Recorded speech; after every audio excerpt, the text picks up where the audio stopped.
John Barrows has held every position in sales, from making 400 cold calls a week as an inside sales rep to being the VP of sales for a startup that was acquired by Staples. He now trains the sales teams at some of the fastest growing companies in the world, including LinkedIn, Google, and many others. John's clients use JBarrows Sales Training to ensure that their teams are driving consistent, high-quality meetings with target prospects and improving the quality of their interactions and executions throughout the sales process. Last year, John published the book, I Want to Be in Sales When I Grow Up, which he wrote with his daughter based on their experience selling cookies together. Oh. If you're already a fan of JB, you know his motto, get 1% better every day. Joining us now from his headquarters in Boston to discuss the 1% mentality and the techniques that will help you stay ahead in today's fast-moving world of sales, Boundless is very proud to welcome John Barrows.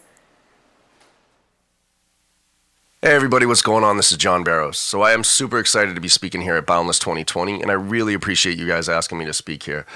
One of the things I was asked to speak on was this whole concept of the rule of 1%, which is about getting 1% better every single day and really focusing on continuous improvement.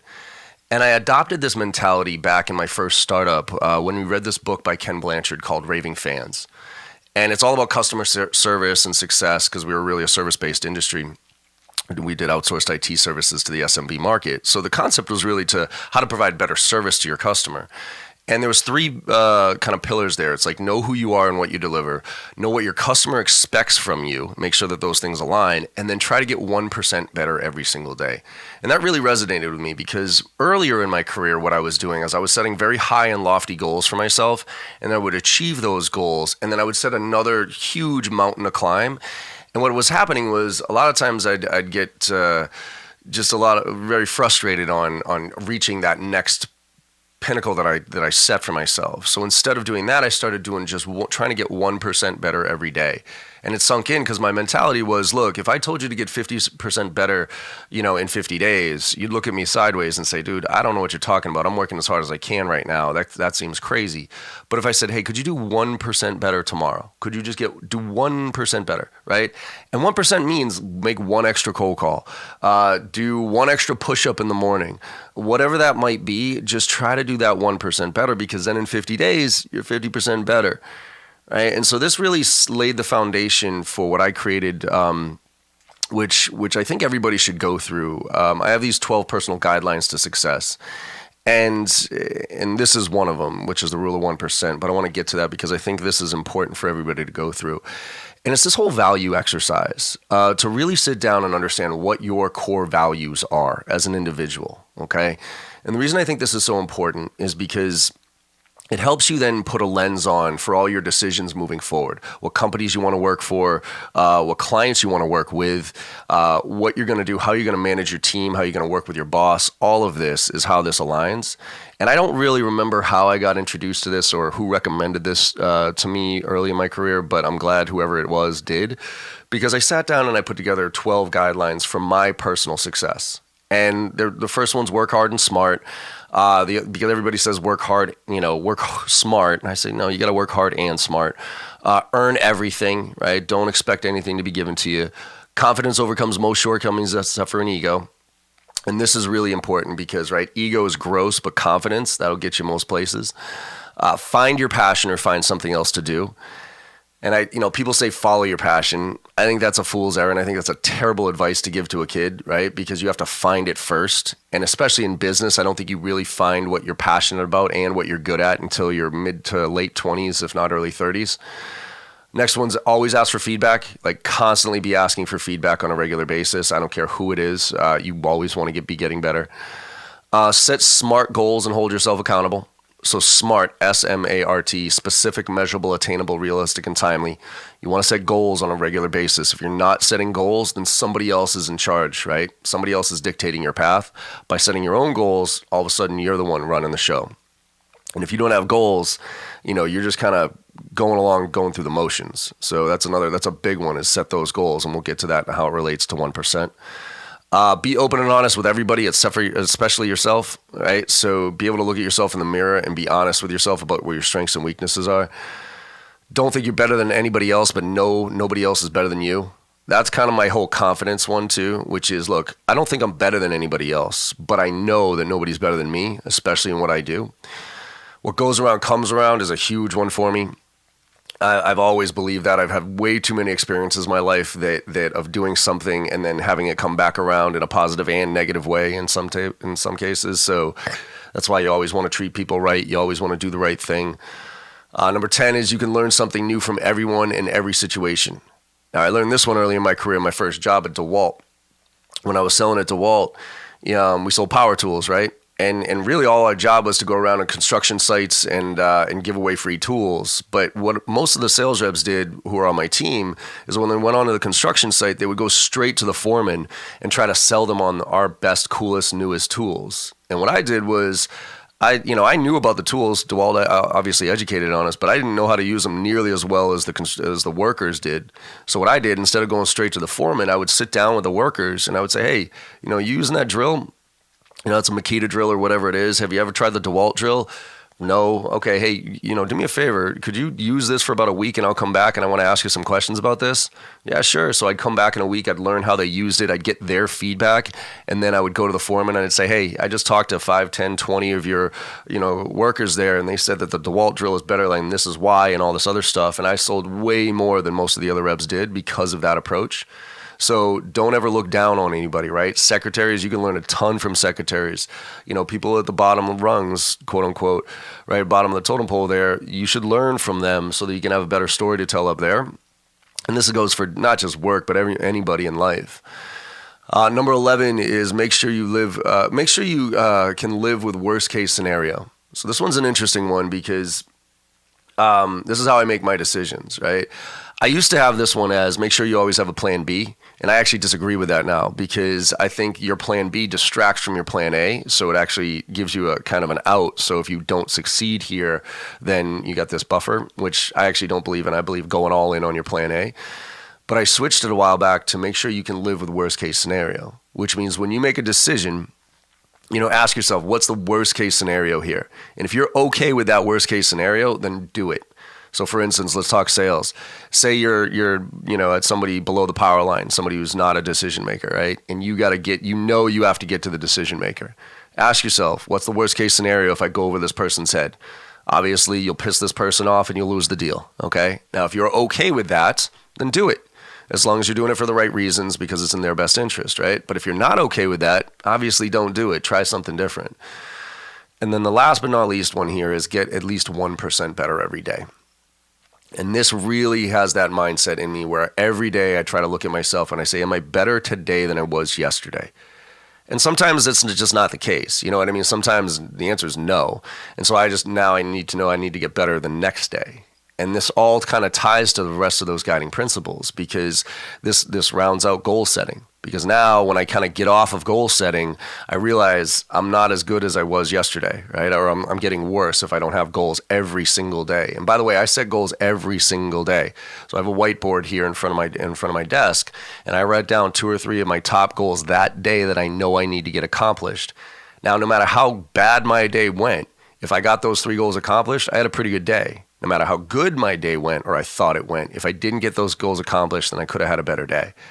Right? And those little goals build to a bigger goal, which is where do I want to be in my life, right?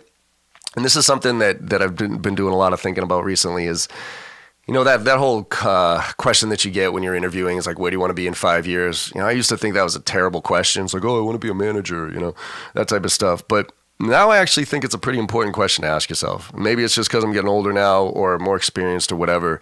But the question I think we should all ask ourselves is where do you want to be lifestyle-wise in the next 5 years, right? Because lifestyle drives everything. Lifestyle is going to drive work. It's going to drive your goals and everything else. So if you say, all right, 5 years out, house, wife, kids, husband, whatever it is, what does that look like for you? And then let's back into what it takes to get there. All right. So now based on that lifestyle, what kind of job do I need to have? What kind of money do I need to be making? Right. And then from there, where am I now?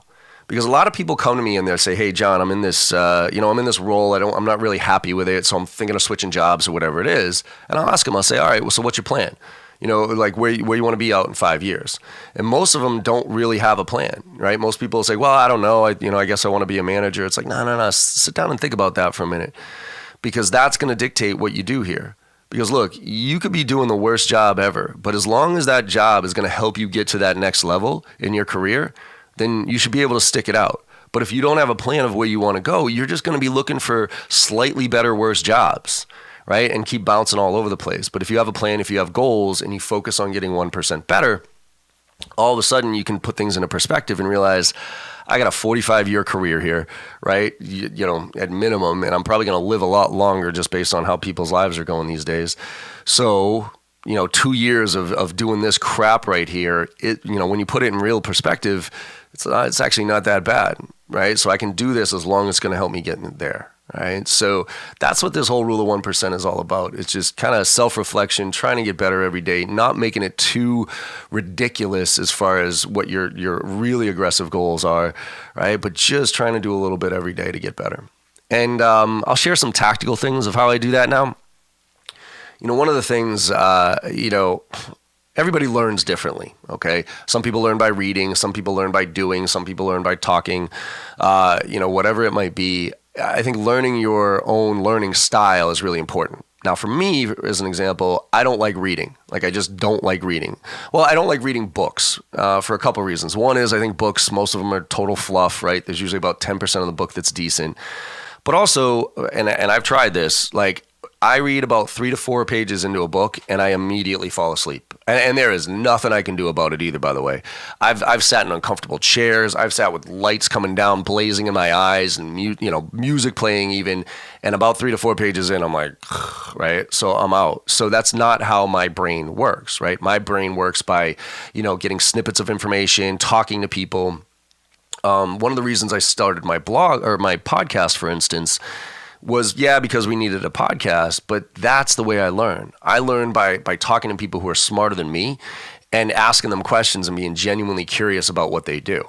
So that's how actually it kind of served a dual purpose for me starting my podcast, because, the shortcut here for me is that's how I get 1% better every day, is that I'm learning from new people on a consistent basis. And I'm trying to find people who are way smarter than me, which isn't hard. But it helps me stay kind of up to date on what's happening out there. Another thing that I do is I use a product called Feedly. Now this is super tactical here. So the product called Feedly, which is Feedly. And what this is it's free, by the way. It's an RSS aggregator. So say there's 4 or 5 different sales blogs you like reading.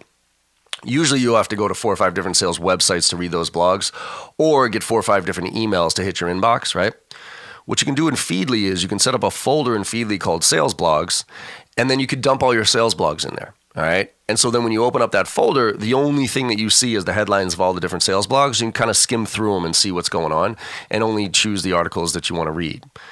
And so I've created this morning routine where I'm following the topics that are interesting to me and my audience, okay? So this kind of molds into social selling as well and personal brand building. So what I do is, the topics that I'm interested in and my audience are interested in are artificial intelligence and how artificial intelligence is really impacting sales. Social selling, obviously, right? Because, social selling, brand building, all that stuff is right in this world. SaaS is my industry, so I try to stay as up to date as possible on what's happening in the SaaS world. And then I sign up for sales blogs and sales training stuff as well. Now, these are all topics that I'm interested in learning about, okay? And this is actually where social selling flipped for me, right? And brand building and stuff. Because when social, as a Gen Xer, when social selling first came out, I was like, great, yet another thing I got to do to be successful in sales. Fantastic, add it to the list, right? And the whole idea of tweeting and posting and all that stuff just bothered me, especially just to build a fake following. But where it flipped for me was where I started looking at it as educating myself first. I should be educating myself on my industry, right? I should be educating myself on the trends and all that other stuff. So what I did was I started looking at it as I need to learn. Business acumen is one of those things that is sorely missing in sales. I mean, we teach technique, we teach structure, we teach process or product knowledge, but business acumen is something that is sorely lacking. I don't know about you, but my business acumen was a byproduct of my activity. What I would just kind of go, do. And all of a sudden, I'd ask a stupid question to a CEO, and a CEO would say, that's a stupid question. And I'd say, okay, I won't ask that question again, right? Now what I do, and if I could go back, I'd tell myself, be way more proactive with your business acumen. Read the books that leaders read. Follow the thought leaders in the space so you can hear what they're talking about and be able to translate that in your conversations. And so I started doing that with Feedly.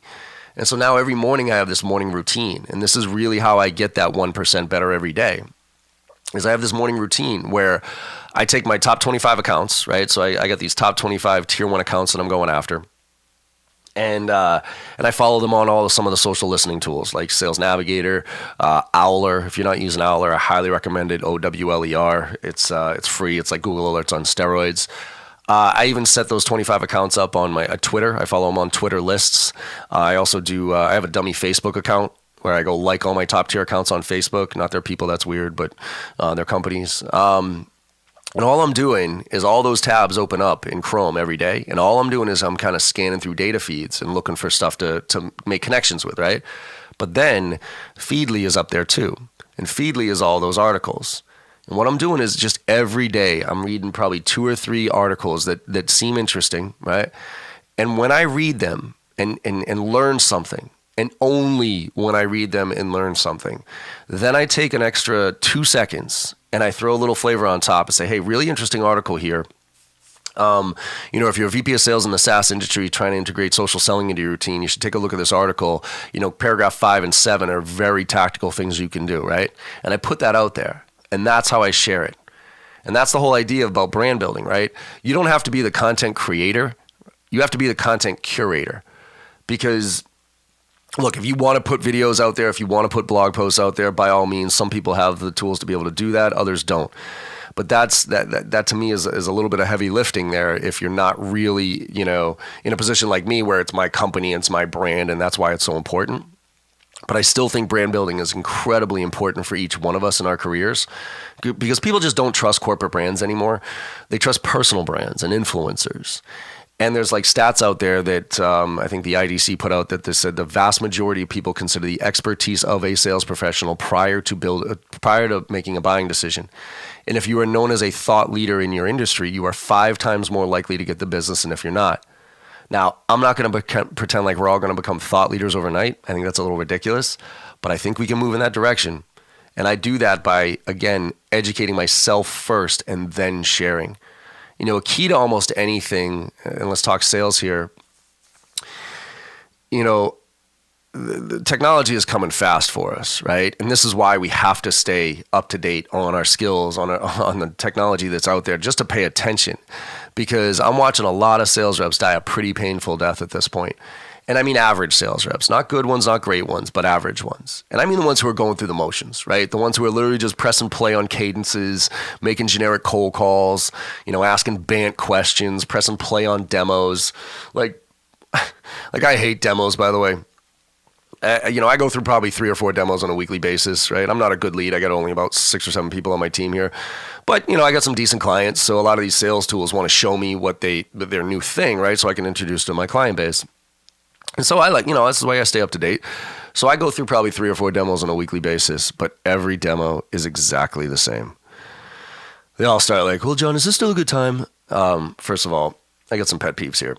If I pick up the phone for a scheduled call, please do not ask me, is this still a good time? Why would you give me that out? Actually, you know what? I got to go to the bathroom right now. Why don't we push this till 3:30, right? No. But now what you should say is, hey, do we still have 30 minutes? Do you have a hard stop at 2 o'clock? I do want to know that, right? Because if you have a hard stop at 2 o'clock, that means your brain's going to start moving in a different direction on 150, 155. So I do want to know that, but they say, is this still a good time? Okay. Well, I got about a 30-minute demo here that I'd like to go through with you. And if you have any questions as we go through it, just let me know, okay? Right? And then they press play, and then they go through every slide like they were badge 4 in boot camp. And they pause intermittently going, does that make sense? Does that make sense? Does that make sense? Anybody ever said no to that question? Anybody ever been like, whoa, what you just said there, wow, blew my mind, right? And even if they say yes, does that tell you whether or not it made sense? No, right? So then after one of those canned piece of crap demos, we always get that nice little parting gift, which is right at the end. They say, and by the way, if you ever hear this word at the end of one of your demos, you've done a miserable job. And it's the word digest. You know what, John? I'm gonna need a little time to digest what you just told me right there. Why don't you circle back in a couple of weeks? We'll take it from there. Does that sound fair? If you hear that, stop and apologize to the person that you just wasted their time. It is our job to help them digest the information. All right. And this is where hopefully this lands with and something you can think about coming out of this little discussion we're having here. And I stole this one from Gary Vee. I don't know if y'all follow Gary Vaynerchuk, but he's crazy, but he's cool. And in there, he talks about, everybody talks about content is king. Content is king. He says, fine, if content is king, then context is God. And that got me thinking about sales versus marketing. Marketing is content. Sales is context. If we as sales professionals are not putting any context around our content, then we're no different than marketing, and I have no idea why we're getting paid to do what we do. Blasting out template emails, that's content. I don't need a sales rep to do that. I could sign up for Marketo, Eloquent, Pardot, pick any one of the marketing automation tools, and I can do it better than you can. Making generic cold calls and leaving generic voicemails. I don't need a sales rep to do that. I can sign up for InsideSales.com, come up with a kick-ass voicemail, have it dumped into everybody's voicemail, and just let it run. Demos, I mean, as a former marketer, this might agree, right? As a former marketer, I can actually put together a better demo than you can, if all you're going to do is go through the motions here. Right? Because I can do a web-based thing where it's avatars and click-throughs, and you click on this and it takes you on a journey here, and then I can analyze what slides you spent the most time on and serve you up information based on that. Like, I can do a way better job, right? If that's all we're going to do. Context is taking that marketing material that marketing's put out there, putting a little flavor on top of it, and letting that person know why it's important to them. On social, instead of just sharing stuff on social, consuming it, reading it, learning it, and then sharing it with your perspective. And maybe sometimes it's a different perspective. Maybe you disagree with whatever the article was, but put your context on top of it, right? I hate it when people say, oh, really good 39-page ebook here. It's like, you know how many 39-page ebooks I have in my things to read folder? Anybody got a things to read folder? Yeah, it's the largest folder in my entire inbox. I haven't read a single thing in there, all right? But if they were like, hey, really good 39-page ebook, if you're a VP of sales in the SaaS industry, you should take a look at pages 3, 5, and 7. Okay, thanks. Here's a tip. Here's one for you. You know, when marketing sends out their, hey, we got a webinar, we got an event coming up. What I want to do is I want to take that email that hits my audience, right? And then I want to forward it back to my top tier accounts. And I want to say, hey, I'm not sure if you saw this email that came out from marketing recently, but we have this event coming up here. And the reason I think you should go to it is whatever, right? Context over content. And then let's say you sign up for a webinar and you don't attend. Well, then after the webinar, I'm going to sit there and send it over to you and say, hey, I noticed you signed up for this webinar and I noticed you missed it. Based on what I know about you, if you actually start listening to this webinar around minute 15 and go from minute 15 to 26, like there's some really good content in there that I think you might find applicable. Like if a sales rep would ever do that to me, I would immediately start looking at them differently, okay? And this kind of leads to that, that context content leads to just paying attention, like just, and getting better every day and being more empathetic, learning more every day to put yourself in a better position, to have better conversations, to educate yourself, to improve in your career, right? That genuine curiosity, I've been exploring this a lot, can you teach work ethic? Can you teach genuine curiosity? Can you teach that drive? And there's nature nurture to this. I think a lot of it is nature. I think, I was blessed to be genuinely curious. And I think that where it comes from is the fact that I knew I wasn't always the smartest kid in the room. You know what I mean? Like I was not the Harvard kid, who would go to school and get, top grades or whatever. Sorry, I'm from Boston. So I knew I wasn't that, and so I figured like, what can I control? Right. And I could control my effort.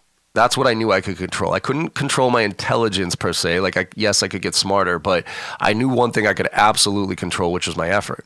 And so I just figured earlier on in my career, I was going to work harder than everybody else, right? I wasn't, because I knew I could, right? But now looking at it and saying, okay, that hard work was great, but if I had layered on a little bit of thought into it, as far as, again, being proactive with my business acumen, trying different things out, here's another way you can get 1% better every day. And here's another mentality I'd like you to walk away from this session with, which is the whole idea of science over art. All right. Sales, everybody talks that sales is science or an art. It's both, obviously. I fundamentally believe, though, that sales should be more of a science than an art, because the science lays the foundation for the art form to be that much more effective. The structure, the process we put in place allows our art form to be much more effective, right? And somebody asked me, John, now that you're 44, if you could go back and tell your 22-year-old self something, what would it be? My number one answer to that, A/B split test everything you do. I mean everything you do. Right. So, for instance, say you're calling into, CIOs in healthcare or CEOs in financial services, whatever it is, whatever your target demographic is, come up with 2 different messages to that same persona. Okay. Make 20 phone calls with this approach, make 20 phone calls with that approach. See which one yields a higher response rate. If you have one email that can go out to a whole group of people, say it's 50 people, don't just send it to 50 people. Send the same content, right? But change the subject line and do 25 and 25 and see which one gets a higher open rate. Objection handling. I always say objection handling isn't rocket science. It's just science, right? You all get the same objections on a regular basis, I'm guessing, right? We're not interested. It's not a priority for us right now. There's no money. We don't have any budget. We have a solution in place, whatever it is, okay? Whatever those are, write down your objections. Write them down. Everybody has a frequently asked questions document. I have a frequent objections document. And I write down the objections and then Google this. I do objection handling training, but you can Google it, best objection handling techniques, right? And there's like 4 or 5 main ones. There's the feel, felt, found, which is I totally understand how you feel about that. Other people felt the same way. What they found was, my only recommendation on that one, by the way, is do not use the words feel, felt, found. I remember when I was like 23 years old, I learned it. I was like all excited to use it, right? So I busted it out on the first VP I could get my hands on. I was like, hey, I totally understand how you feel about that. Other people felt, as soon as the word felt came out of my mouth, he was like, look, kid, don't try the feel, felt, found approach on me, okay? I was like, oh, but I just learned it. But you can smooth that one out, right? Yeah, you know what actually feel, felt, found is? Feel, felt, found is a case study. So, hey, another client had that problem. This is what they did about it, and this was the results. Feel, felt, found, right? So that's feel, felt, found. Then there's the reprioritization. Look, I understand cost is an issue. Is it more important than what you had told me earlier? Then there's the justification, which is $100,000. Are you out of your mind? And instead of backing off of that and being like, you go right at it, right? Yeah, it's exactly $100,000. Let me tell you exactly why it's $100,000, right? Then there's the clarification approach, which is probably the default approach you should use, right? When there's an objection, answer it with a question.